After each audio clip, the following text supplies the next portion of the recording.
মাকাম।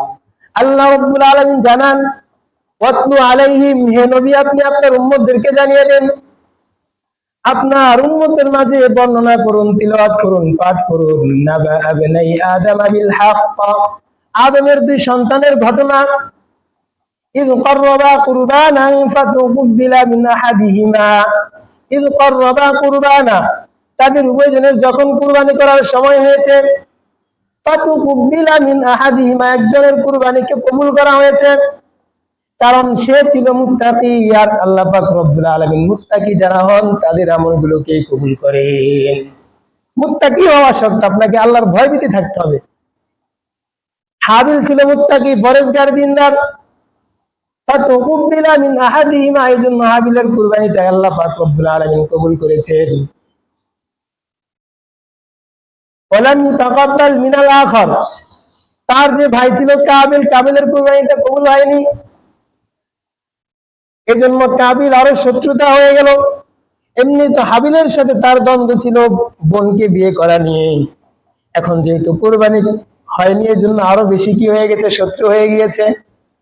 আপনি দেখবেন, আপনি যখন সমাজে ভালো কথা বলবেন, ভালোভাবে চলবেন, যখন আপনার শত্রু আপনার সাথে পেরে না উঠবে, তখন সে আপনার কোন একটা ক্ষতি করার কি করবে, চেষ্টা করবে, চেষ্টা করবে আপনাকে কিভাবে থামিয়ে দেওয়া যায়। এটাই সিস্টেম দুনিয়ার শুরু থেকে চলে আসছে। কারো ভালো কেউ কি করতে পারবে না, দেখতে পারবে না, একটা সমাজ। যাই হোক, কাবিল এখন আরো কি হয়ে গেল, হিংসুটে হয়ে গেল। সে তার ভাইকে বলে ফেললো, আমি তোমাকে হত্যা করে ফেলবো। হাবিল সুন্দর করে উত্তর দিল, ক্বালা ইন্নামা ইয়াতাকাব্বালুল্লাহু মিনাল মুত্তাকিন, আল্লাহ পাক তো এই ব্যক্তির কুরবানি কবুল করবে যে আল্লাহকে ভয় করে। ওয়াতাওয়াক্কুল নিকুনি হার সুবহ শাম মিরাসান দরিসতু আজলা মাকাম জুজবা হাকতি যে বকা আজ ইনসুজা ফজলে ও আমস্তে দর জুমলা জাহা।